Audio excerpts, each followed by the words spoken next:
Hi there guys, I'm Nikhil from Grady Tech, and in this video, I'll be reviewing the cameras of Vivo V20 SE. Now before we get started, these are the camera specs. On the rear, this phone has a triple camera setup with a 48 megapixel primary camera, an 8 megapixel ultra wide angle camera, and finally a 2 megapixel super macro camera. For selfies, it has a 32 megapixel camera. As for the review, I'll start off with the selfies. These are the sample shots. Color reproduction is pretty good. It is actually pretty close to reality, and the skin tones also look pretty good. There's no aggressive post-processing. Even the dynamic range and exposure control are pretty good for the price. Now these are some portrait selfies. Edge detection isn't perfect, but it's mostly usable. Even for portrait selfies, color reproduction is pretty accurate. Now these are some selfies taken in low lighting conditions.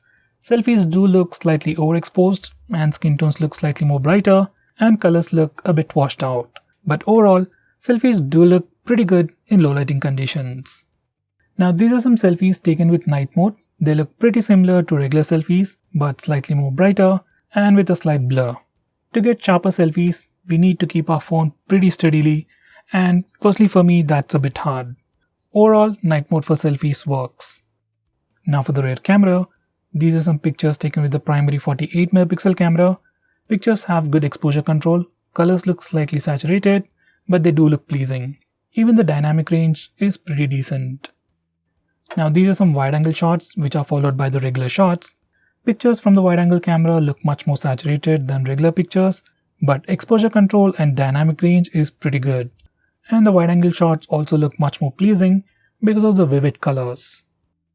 Now these are some macro shots. Once again, this phone does a pretty decent job over here.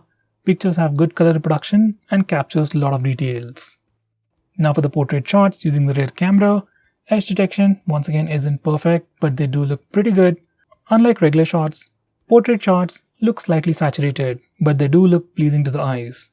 Dynamic range and exposure control are pretty well managed.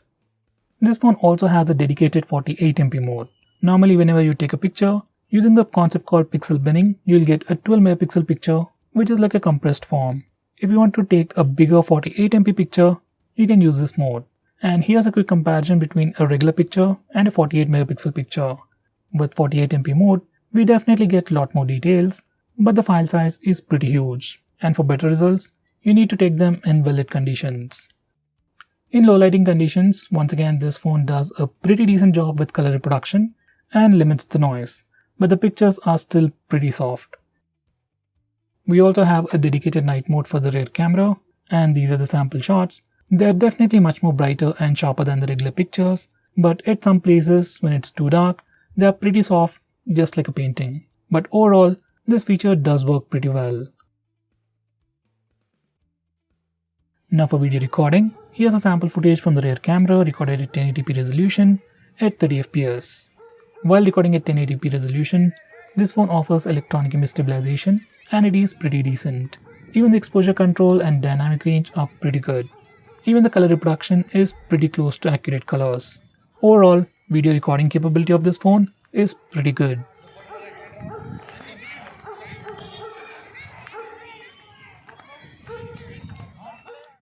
Now here's a sample footage recorded using the wide angle camera. It doesn't offer any electronic image stabilization, but the footage looks pretty stable, at least not too shaky. And if you don't walk around, you can get a stable footage.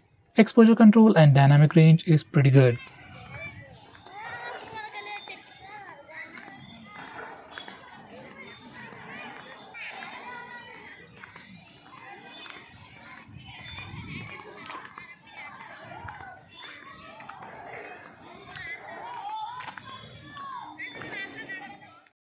We can also record 4K footage on this phone, and here's a sample.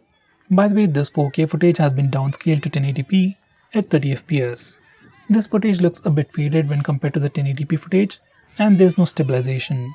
Besides these two differences, exposure control and dynamic range are pretty good, just like the original 1080p footage.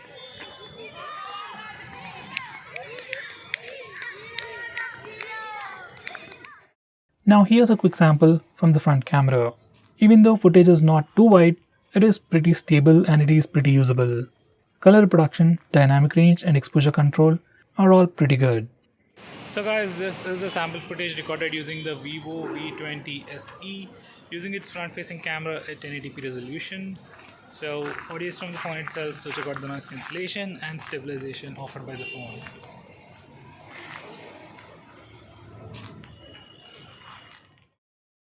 So guys, to conclude, cameras on this phone, both the front and rear cameras, are pretty good and definitely worth the price.